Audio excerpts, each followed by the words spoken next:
You are listening to HOA Anger. I wish this was exaggerated. I am not the one you bully. That is what I said to Kathleen Stewart as she stood on my driveway at 6:30 on a Tuesday evening, waving a laminated parking policy sheet in one hand and her phone in the other, shouting that she had a witness list and she would not let me see it. She was blocking my car, a golf cart with a blinking amber light idling behind her like she was dispatch, and she kept jabbing her finger at my windshield, yelling that the tow driver was already circling and I had less than an hour to move my vehicle or pay the impound fee myself. I work medical device sales, which means I am always driving, always meeting clients, always running on someone else's schedule. I had just pulled into my driveway in the Boundary Oaks Community Association development in Minneapolis, Minnesota, after a 12-hour day, and Kathleen was already there, clipboard in hand, coffee tumbler held like a prop, telling me my contractor parked in a guest spot 3 days ago and that violated Seth home rule she claimed was ironclad. I asked to see the rule. She flipped to a random page, started reading out loud, realized halfway through it was the snow removal section, and did not even pause. She just said it did not matter, that she had notes, that she had witnesses, and that the tow company was on speed dial. I told her I would handle it in the morning. She said morning was too late, that enforcement was immediate, that the board had voted, and that I was the one resident who refused community standards. I asked what vote. She said it was in the minutes. I asked which meeting. She said I should have attended. I asked for a copy of the minutes. She said they were not public yet. I asked when they would be public. She said when the secretary finished formatting them. I asked who the secretary was. She smiled and said, I am the secretary, and I will get to it when I get to it. That was the moment I realized this was not about parking. This was about control. And it was about something older, something that had been buried, something that had never made sense and was now targeting me again. Kathleen is the election committee chair for Boundary Oaks, which is one of those developments where the committee micromanages everything and calls it standards. She has been on the board for 6 years, rotating through roles, always finding a reason to stay in charge of something. Right now, she controls the ballots, the proxies, and the voter eligibility list, which means she controls who gets to vote and whose vote gets counted. She also runs the compliance committee, which means she decides what violations get enforced and when. 3 years ago, there was a special assessment vote. The HOA needed $60,000 for drainage work, or so they said. The vote passed by a narrow margin, the money was collected, and the work was supposedly done. But a lot of residents noticed the drainage still flooded every spring. The contractor was never seen on site. And when people asked for receipts, the board said the documents were in storage and would take weeks to retrieve. By the time anyone pushed hard enough, Kathleen had rotated off treasurer, and the new treasurer said the files were incomplete. The case went cold. People grumbled, but nobody had the energy to reopen it. Now, 3 years later, I am the one getting targeted. My contractor parks in a guest spot for 2 hours while replacing a section of fence, and suddenly I am getting notices, threats, and a tow driver on speed dial. It does not add up. So I started asking questions, and the more I asked, the more Kathleen escalated. The night of the driveway confrontation, I did not move my car. I took a photo of Kathleen blocking me, another photo of the golf cart with the amber light, and a third photo of the laminated policy sheet she was waving. Then I went inside, pulled up the Boundary Oaks portal, and started looking for the parking policy she kept referencing. It was not there. I searched the covenants. Nothing. I searched the board meeting minutes. The most recent minutes posted were from 11 months ago. I searched the special assessment file. It was marked restricted access. I texted my friend Derek, who works in IT and verifies metadata and timestamps for a living. I sent him screenshots of the portal and asked if he could pull the audit log. He said he would try, but it might take a few days. I told him I had less than an hour before a tow truck showed up. He said he would make some calls. 20 minutes later, Kathleen knocked on my door. I opened it. She was holding a printed notice, fresh off the printer, still warm. She handed it to me and said it was my official violation notice, that it was time-stamped, and that if I did not comply by 7:45, the tow company had authorization to proceed. I looked at the notice. It was dated today, but the violation date listed was 3 days ago. I asked how she could issue a notice today for a violation that supposedly happened 3 days ago. She said the complaint was filed 3 days ago and the notice was processed today, which was standard procedure. I asked who filed the complaint. She said it was confidential. I asked if I could appeal. She said appeals had to be submitted in writing within 72 hours of the notice, but since the tow was happening tonight, my appeal would not be processed in time. I asked if the board had reviewed this. She said the board delegated enforcement to her. I asked if that was in the bylaws. She said it was approved at the last meeting. I asked which meeting. She said the minutes were not posted yet. I asked when they would be posted. She said when I finish formatting them, and I will get to it when I get to it. That was the second time she said it. I filed it away. I closed the door and called Derek again. He picked up on the first ring and said he had something. He pulled the portal audit log and found that Kathleen had edited the compliance policy page 4 times in the last 2 weeks, each time adding a new restriction, and then she deleted the edit history. He also found that the minutes file for the last meeting was uploaded, then deleted, then re-uploaded with a different file size. He said it looked like someone was scrubbing records in real time. I asked if he could prove it. He said he already had screenshots with timestamps. I told him to send them to me. He said he would email them tonight and meet me tomorrow morning at the mailbox cluster with a printed copy, just in case. I hung up and looked at the clock. It was 7:30. I had 15 minutes before Kathleen's tow deadline. I went outside.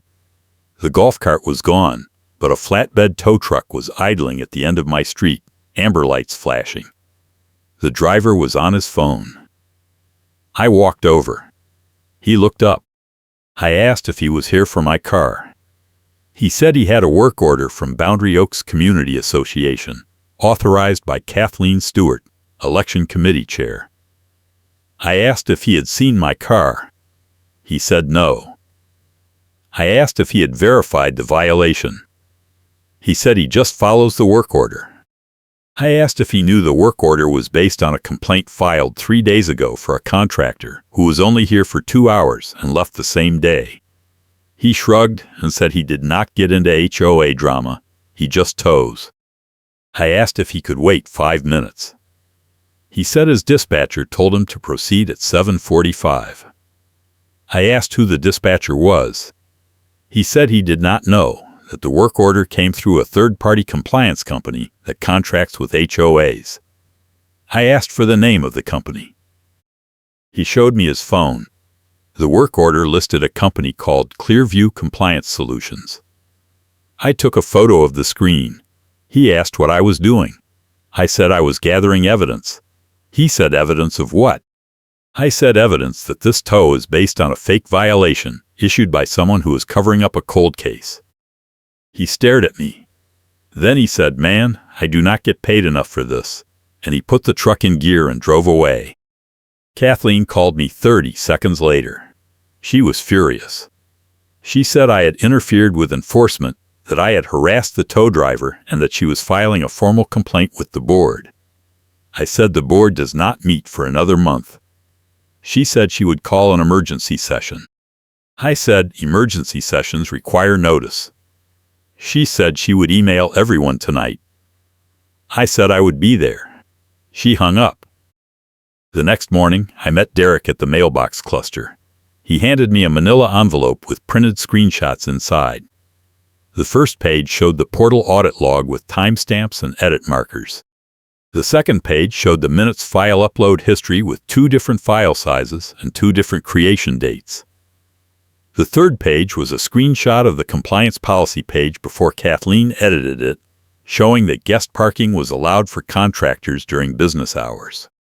The fourth page was the current version, showing that guest parking was prohibited at all times without prior written approval from the compliance committee. I asked Derek how he got all this. He said the portal keeps a backup log that only the system admin can access, and he knows the system admin because they went to college together. He said the admin was willing to help because Kathleen had been calling him every week, demanding he delete old records and lock down access, and he was getting tired of it.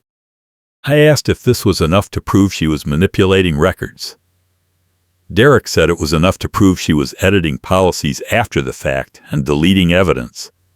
But it was not enough to prove she was involved in the special assessment case from 3 years ago.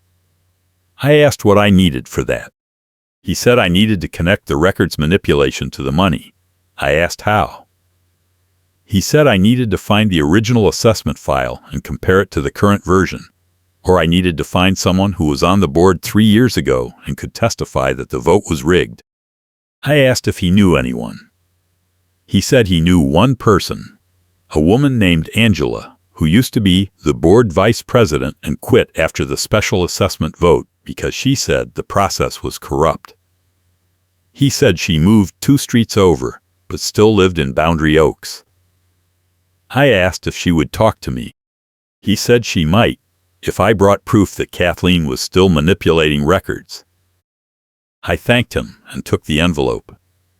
As I turned to leave, a neighbor walked by watering his lawn. He paused mid-spray and stared at me. I nodded. He did not nod back. He just stood there, hose in hand, watching. I realized Kathleen had already been talking to people. The email blast was working.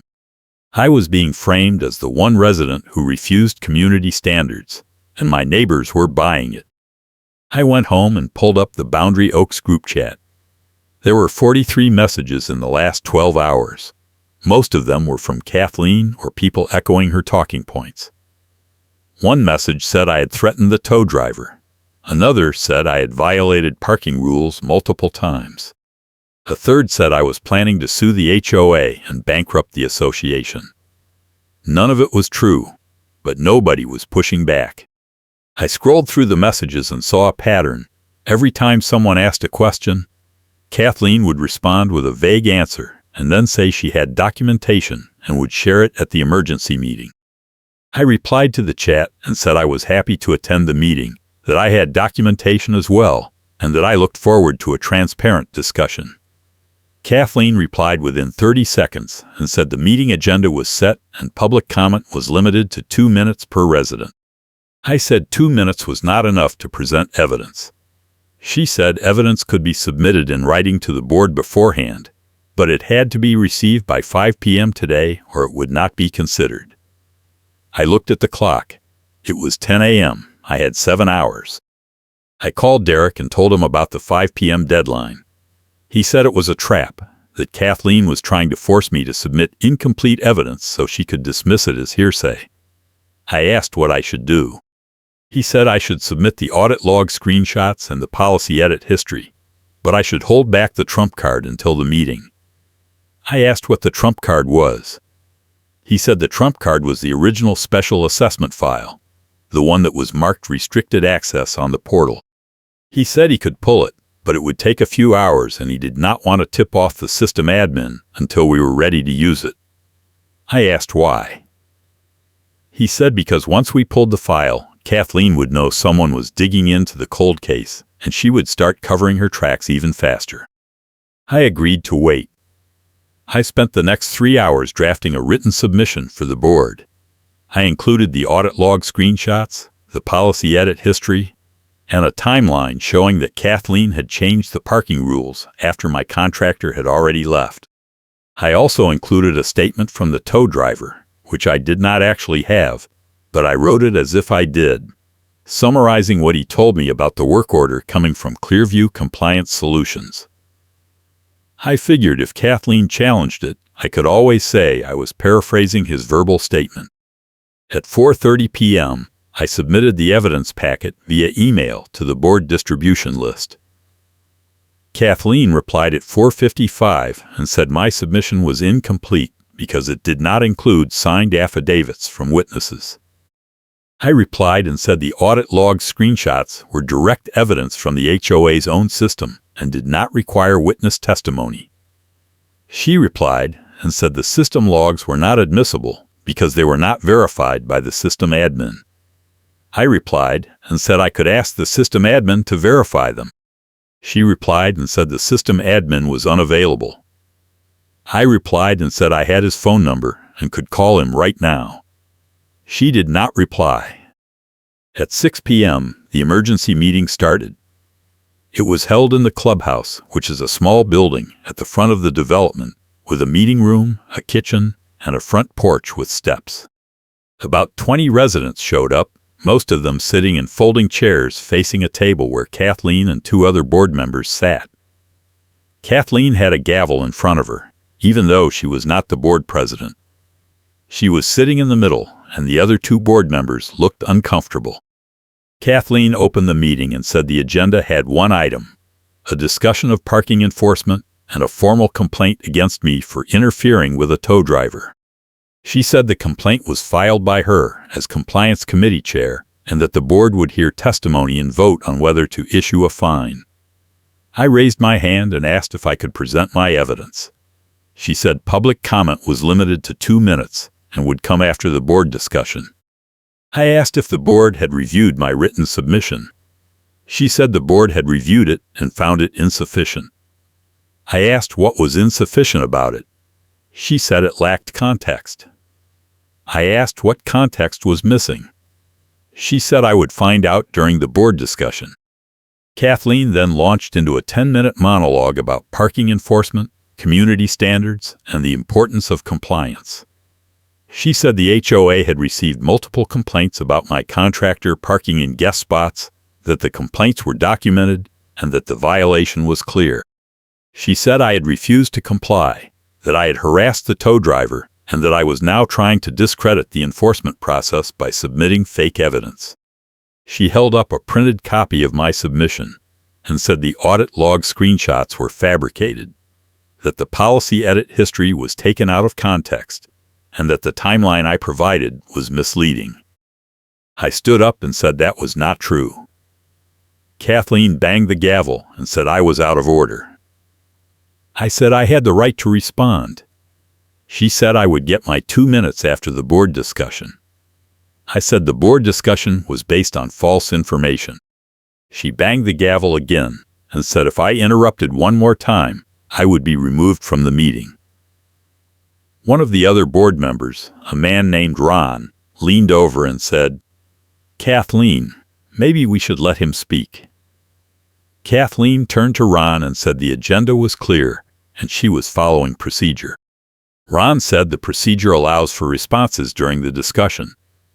Kathleen said that was not in the bylaws. Ron said it was. Kathleen said she would check the bylaws later. Ron said we could check them right now. Kathleen said the bylaws were at her house. A neighbor in the back row laughed. Kathleen glared at him. He stopped laughing. I sat down and waited. Kathleen continued her monologue, this time shifting to the broader issue of residents who refused to follow the rules. She said the HOA had been too lenient in the past, that enforcement had been inconsistent, and that it was time to draw a line. She said the board had voted to delegate enforcement authority to her, that the vote was recorded in the minutes, and that anyone who challenged her authority was challenging the board.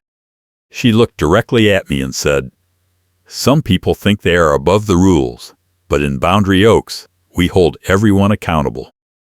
I raised my hand again. Kathleen ignored me. Ron said, "Kathleen, he has a question." Kathleen said, "He can ask during public comment." Ron said, "He has been waiting for 20 minutes. Kathleen said, "The agenda is clear." Ron said, "The agenda is a guideline, not a script." Kathleen said, "Are you challenging my authority?" Ron said, I am asking you to let him speak.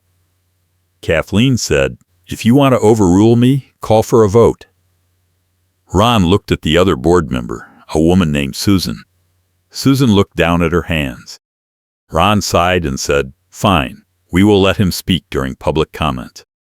Kathleen smiled and said, thank you, Ron, for respecting the process.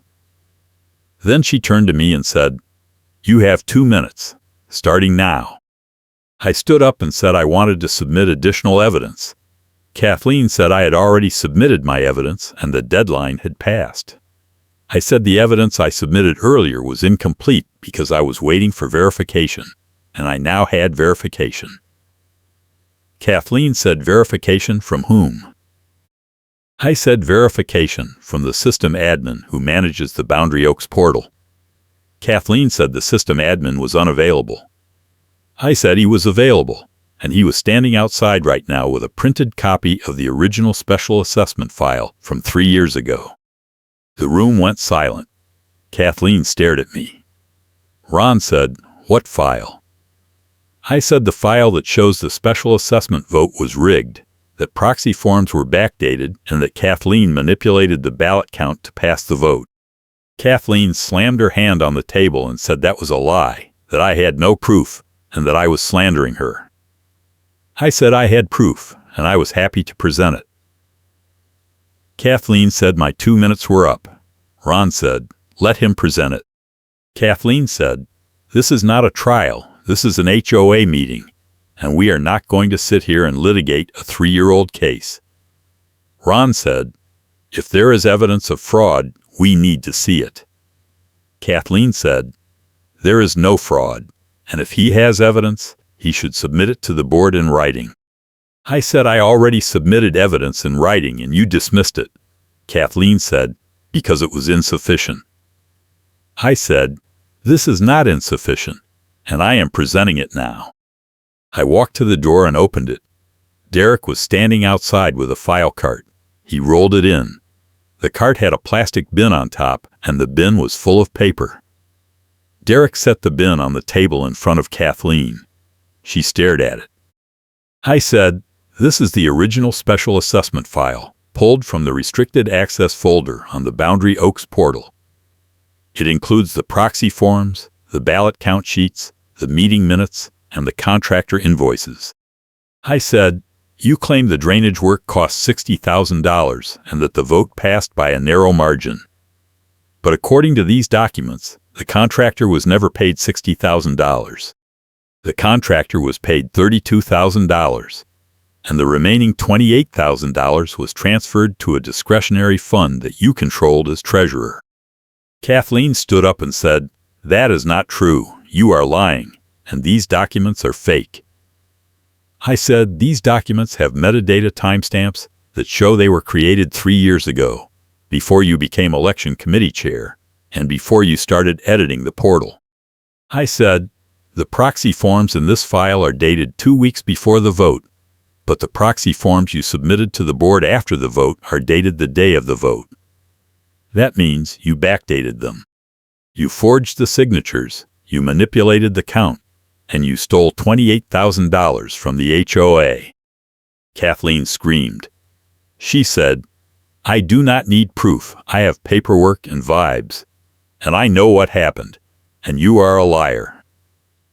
Ron said, Kathleen, sit down. She did not sit down.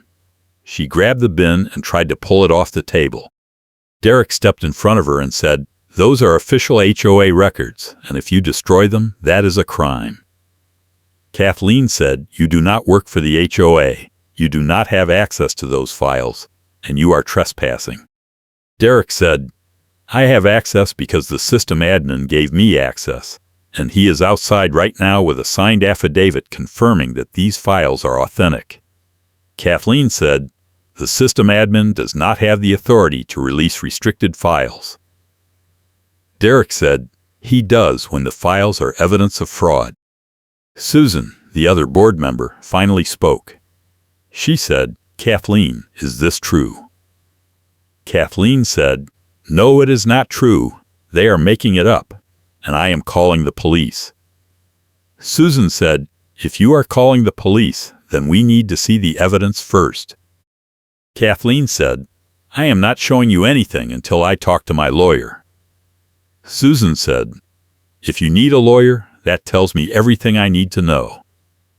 Ron said, I move to suspend Kathleen from the board pending an independent audit of the special assessment case. Susan said, I second. Kathleen said, you cannot do that. I am the election committee chair. Ron said, you were the election committee chair. The vote is 2-0. You are suspended. Kathleen did not leave.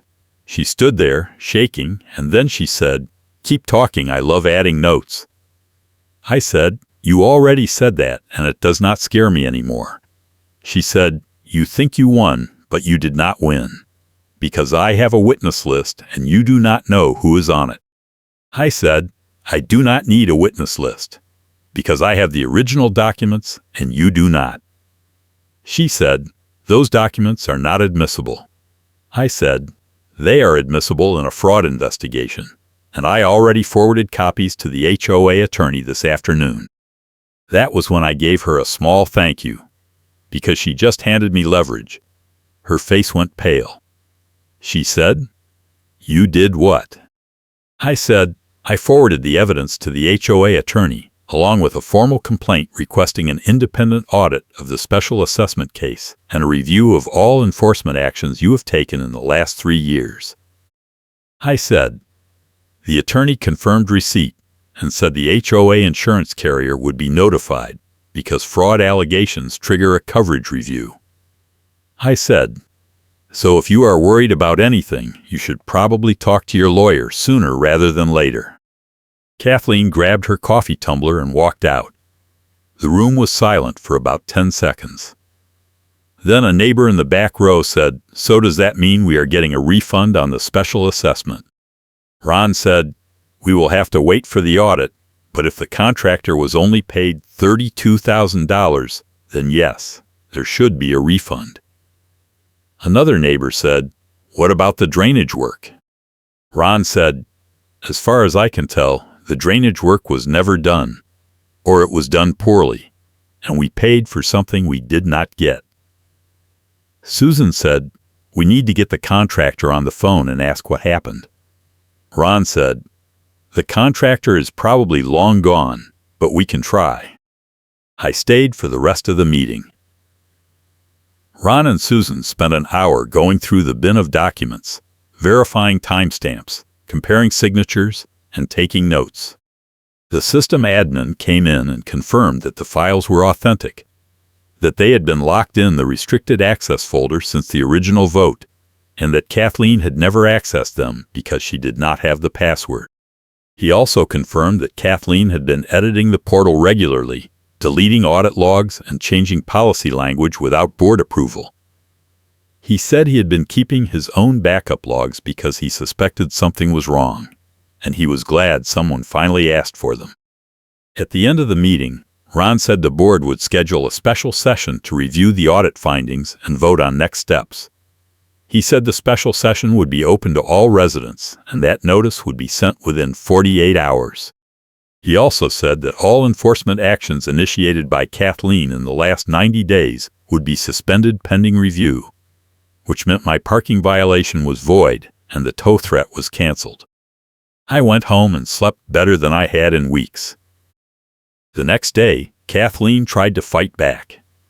She sent an email to the entire HOA distribution list claiming that I had fabricated evidence, that Derek had illegally accessed the portal, and that the system admin had violated his contract by releasing confidential files.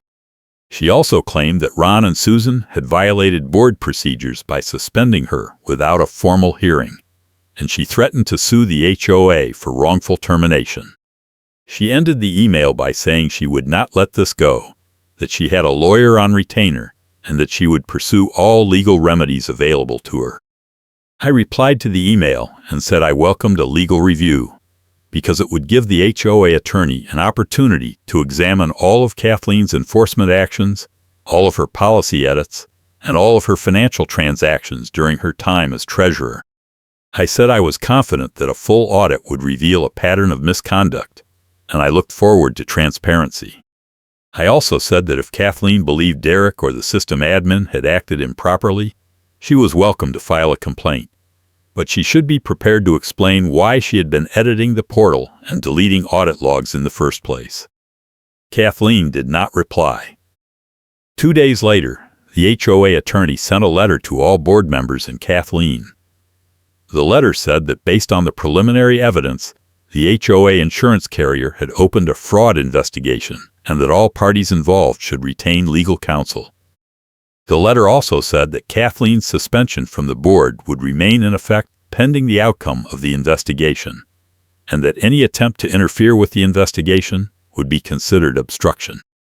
The letter ended by saying that the HOA would be conducting a full financial audit of the last 5 years, and that all board members, past and present, would be required to cooperate.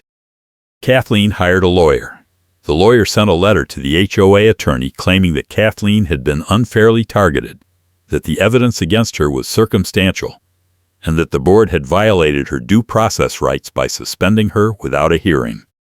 The lawyer also demanded that the HOA provide Kathleen with copies of all documents related to the investigation, including the files Derek had pulled from the portal.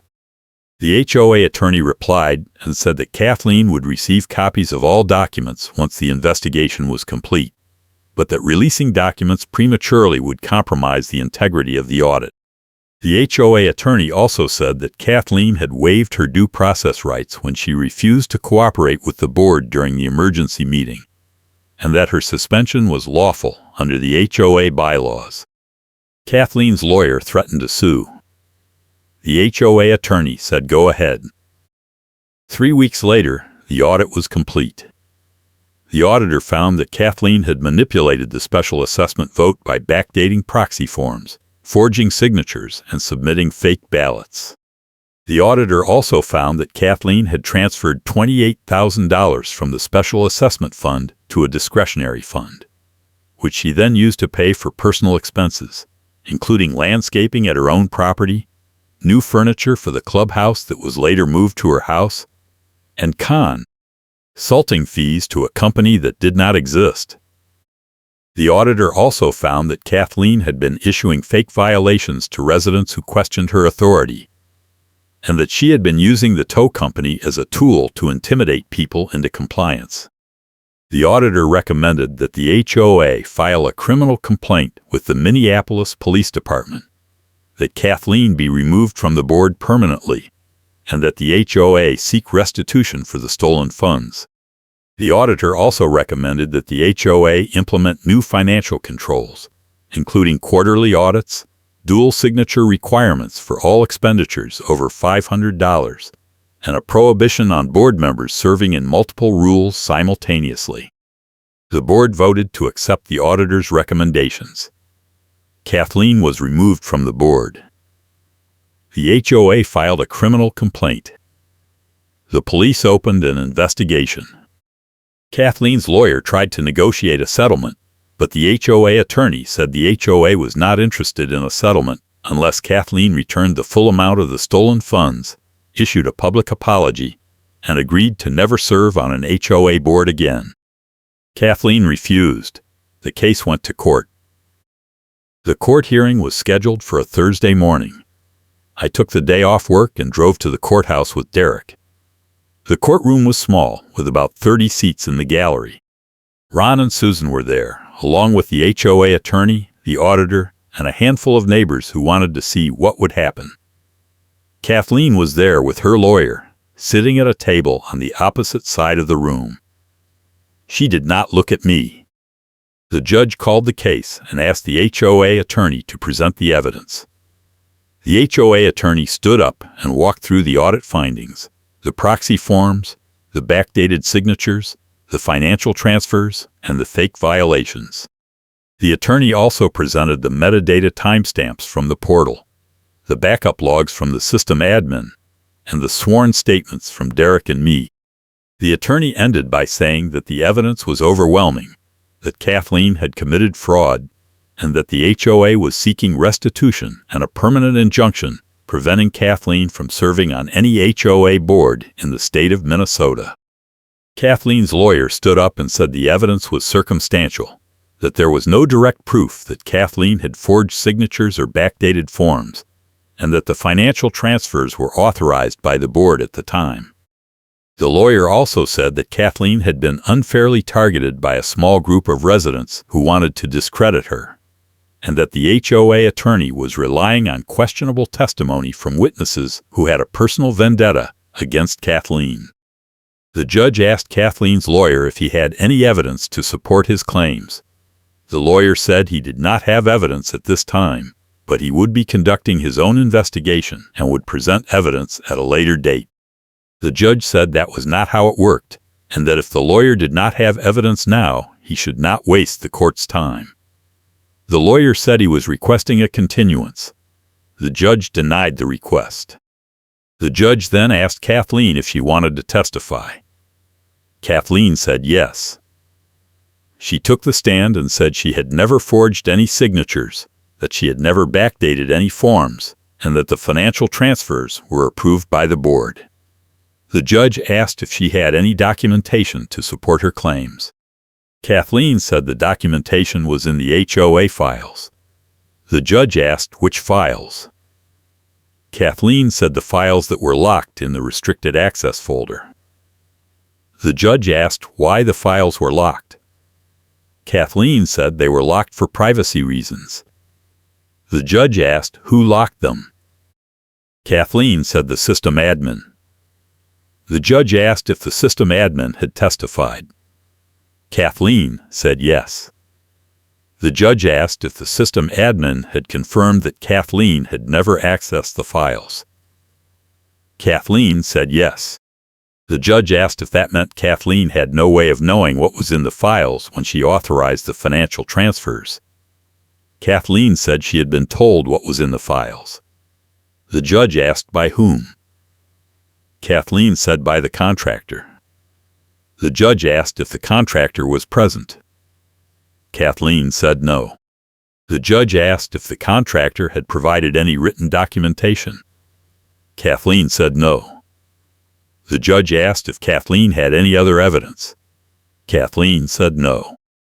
The judge ruled in favor of the HOA. The judge ordered Kathleen to repay $28,000 in restitution, plus interest and legal fees. The judge also issued a permanent injunction preventing Kathleen from serving on any HOA board in Minnesota, and the judge referred the case to the county prosecutor for potential criminal charges. Kathleen's lawyer filed an appeal. The appeal was denied. 2 months later, Kathleen paid the restitution. The HOA distributed the funds back to the residents who had paid the special assessment, which came out to about $400 per household. The HOA also implemented the new financial controls, hired a professional management company to handle enforcement, and revised the bylaws to limit the authority of individual board members. Kathleen moved out of Boundary Oaks 6 months later. I heard she bought a condo in a building with no HOA. But before Kathleen left, she had to face one more consequence. The board scheduled a special meeting to formally address the audit findings and the court ruling. The meeting was open to all residents, and about 50 people showed up, which was the largest turnout in Boundary Oaks history. Kathleen was required to attend because the court order included a provision that she had to issue a public apology and acknowledge her misconduct. Kathleen arrived late. She walked into the clubhouse and sat in the back row, arms crossed, refusing to make eye contact with anyone. Ron called the meeting to order and said the purpose of the meeting was to review the audit findings, explain the court ruling, and give Kathleen an opportunity to apologize. Ron said the apology was required by the court, and if Kathleen refused to comply, she would be held in contempt. Kathleen stood up and said she was not apologizing for anything. She said the audit was biased, the court was wrong, and the HOA had violated her rights. Ron said that was not an apology, and she needed to comply with the court order. Kathleen said she did not care about the court order, and she was not going to stand up in front of her neighbors and admit to something she did not do. Ron said the court had already ruled, and the evidence was clear. Kathleen said the evidence was fake, and everyone in the room knew it. A neighbor in the front row stood up and said, "Kathleen, just apologize and move on." Kathleen turned to the neighbor and said, "I do not need your advice." Another neighbor said, "You stole our money, and you need to take responsibility." Kathleen said, "I did not steal anything, and you are all a bunch of idiots for believing this nonsense." Ron banged the gavel and said, "Kathleen, you are out of order." Kathleen said, "I am not out of order. You are out of order, and this whole process is a joke." The room erupted.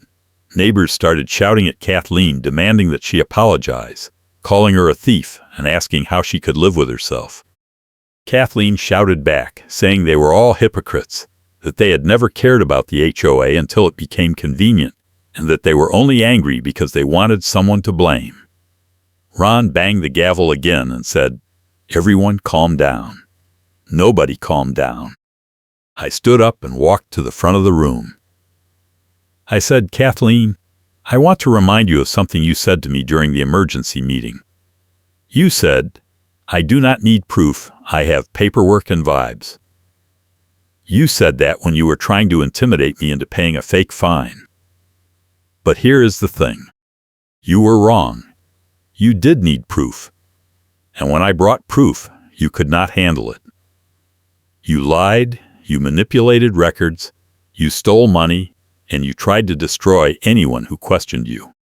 And now, you are standing in front of all of us, refusing to apologize, because you still think you are above accountability." Kathleen stared at me. Then she said, "Keep talking, I love adding notes." I said, "You already said that, and it did not work the first time." She did not have a response. Ron said, "Kathleen, the court order requires you to apologize.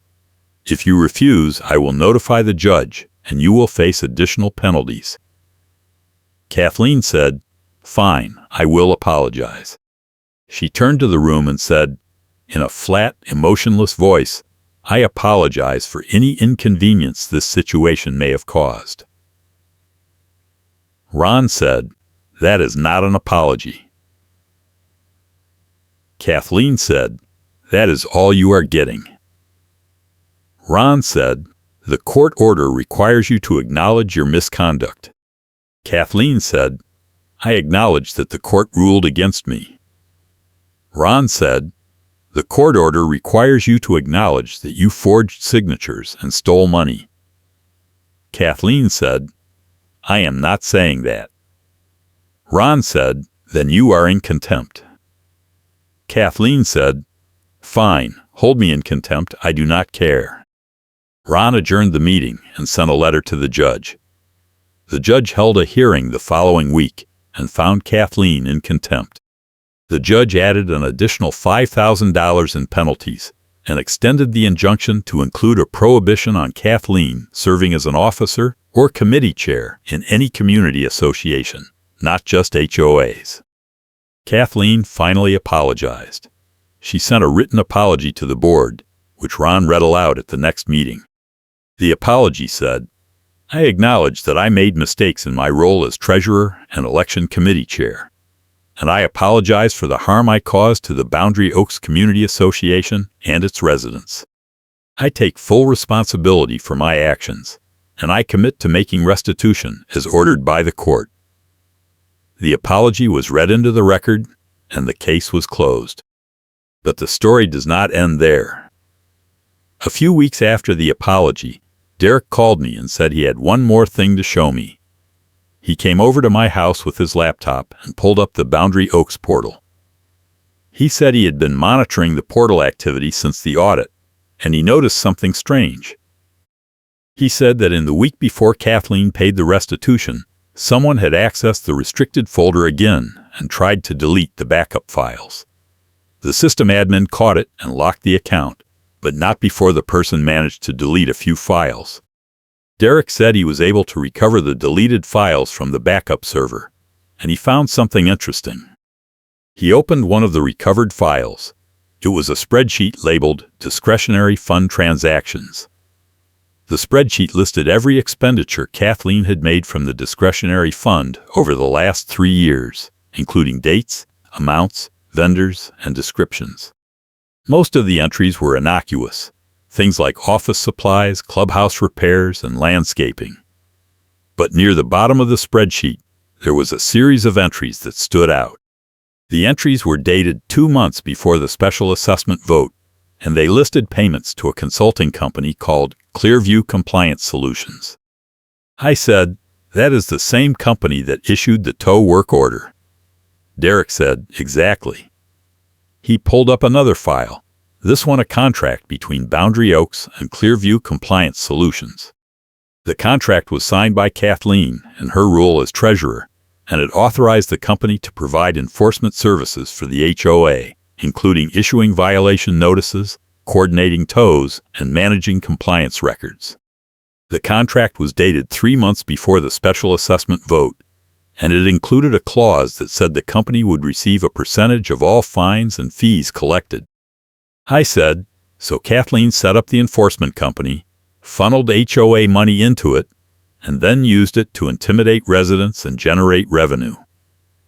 Derek said, "That is what it looks like." He said the company was registered to a business address in a strip mall, and the registered agent was a man named Paul Stewart. I said Stewart, as in Kathleen Stewart. Derek said, "I looked him up. Paul Stewart is Kathleen's husband." I said, "So she created a shell company, paid it with HOA funds, and used it to enforce fake violations and collect fees." Derek said, "And the fees went back to her, because she owned the company." I asked Derek if he had shared this with the HOA attorney. He said not yet, because he wanted to make sure I saw it first. I said, "We need to send this to the attorney immediately." Derek said, "Agreed." He emailed the files to the HOA attorney that night, along with a summary of the findings and a recommendation that the HOA amend its criminal complaint to include charges related to the shell company. The HOA attorney forwarded the information to the county prosecutor. The prosecutor reopened the case and filed additional charges against Kathleen, including money laundering, operating a fraudulent business, and using her position on the HOA board to enrich herself. The prosecutor also filed charges against Paul Stewart for his role in the scheme. Kathleen and Paul hired a new lawyer. The new lawyer tried to negotiate a plea deal, but the prosecutor said the evidence was too strong and the charges were too serious. The case went to trial. The trial lasted 3 days. The jury found Kathleen and Paul guilty on all counts. Kathleen was sentenced to 18 months in prison, followed by 3 years of probation. Paul was sentenced to 12 months in prison, followed by 2 years of probation. Both were ordered to pay additional restitution to the HOA, and both were permanently banned from serving in any fiduciary role in any organization in the state of Minnesota. The HOA dissolved Clearview Compliance Solutions and hired a new management company to handle enforcement.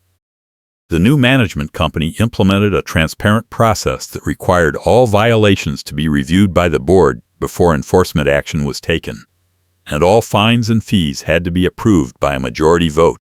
The new process also required all enforcement records to be posted on the portal within 48 hours, so residents could see what violations had been issued and what actions had been taken. As for me, I stayed in Boundary Oaks. My neighbors stopped avoiding me. In fact, a lot of them started thanking me for reopening the cold case and exposing Kathleen. A few neighbors said they had always suspected something was wrong with the special assessment vote, but they did not know how to prove it, and they were glad someone finally did.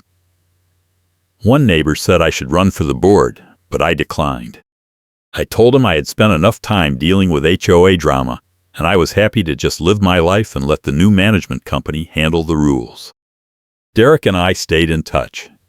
He said he was glad he could help, and he was proud that we were able to take down someone who had been abusing their power for so long. He also said he learned a lot about HOA governance during the investigation, and he was thinking about running for the board himself. I told him he should do it, and I would support him. The golf cart with the blinking amber light was retired. The HOA bought a new cart, a plain white one with no lights, and the new management company used it for routine property inspections, not enforcement.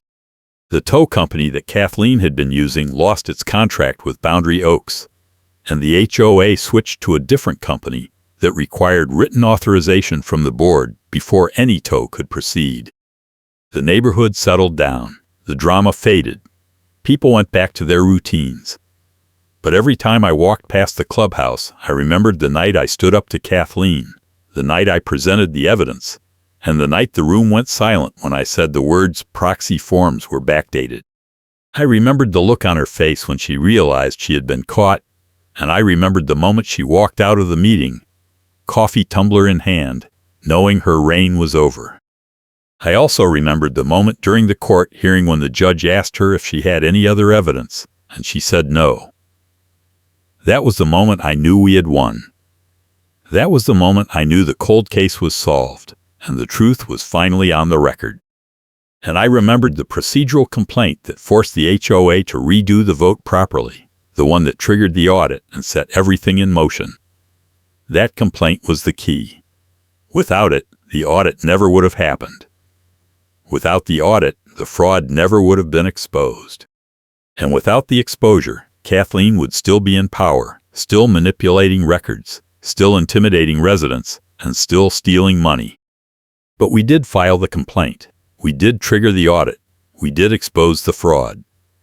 And in the end, the HOA compliance process was audited and cleaned up, and Karen was forced to apologize on the record in front of the room.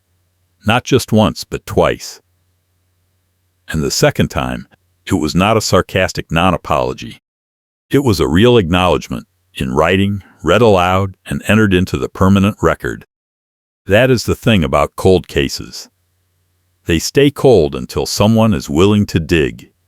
And once you start digging, you never know what you are going to find.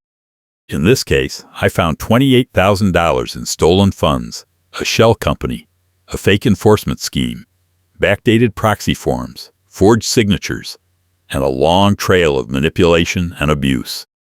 And I also found something else. Proof that no matter how powerful someone thinks they are, no matter how much they try to control the narrative, and no matter how many times they say I do not need proof, I have paperwork and vibes, the truth always comes out in the end. Kathleen tried to bury the truth. She tried to delete the records, intimidate the witnesses, and shut down the investigation. But she failed. Because I had something she did not have. Patience, persistence, and a friend who knew how to pull metadata timestamps. And that was enough. If you enjoyed watching Kathleen get hoisted by her own backdated proxy forms, hit that like button and subscribe for more HOA justice stories. The final piece of the puzzle came a year later. The county prosecutor sent me a letter thanking me for my cooperation during the investigation and informing me that the case had been closed. The letter also said that Kathleen and Paul had served their sentences, paid their restitution, and were now on probation. The letter ended by saying that the prosecutor's office had received multiple inquiries from other HOAs in the Minneapolis area asking about the Boundary Oaks case, and that several other investigations had been opened based on similar patterns of fraud and abuse. I saved the letter. I also saved the audit report, the court ruling, the apology letter, and the email from the HOA attorney confirming that the restitution had been distributed. I put them all in a binder and labeled it Cold Case Closed. I keep the binder on a shelf in my home office, and every once in a while I pull it out and flip through the pages, just to remind myself that justice is possible, even in an HOA. Derek asked me once if I ever regretted reopening the case. He said it took a lot of time, a lot of energy, and a lot of stress, and he wondered if it was worth it. I told him it was absolutely worth it. I told him that if I had not reopened the case, Kathleen would still be in power, still stealing money, still manipulating records, and still intimidating residents. I told him that the $28,000 we recovered was not just about the money. It was about accountability. It was about proving that no one is above the rules, not even the people who enforce them. Derek said he agreed, and he said he was glad we did it together. He said he learned a lot from the experience, and he was proud of what we accomplished. He also said he hoped other people would see our story and feel empowered to stand up to corruption in their own communities. I told him I hoped so too. The last time I saw Kathleen was about 6 months after she finished her prison sentence. I was at a grocery store in Minneapolis, and I saw her in the checkout line. She did not see me. She was buying a small bag of groceries, and she looked tired. She was wearing jeans and a plain t-shirt, and she did not have her coffee tumbler. She did not have her clipboard. She did not have her gavel. She just looked like a regular person, standing in line, waiting to pay. I thought about saying something to her. I thought about walking up and asking how she was doing, or telling her that I hoped she had learned something from the experience. But I did not. I just watched her pay for her groceries, and then I watched her walk out of the store. And as I watched her leave, I realized that I did not need to say anything. The cold case was solved. The truth was on the record. And Kathleen had already paid the price. Thanks for watching.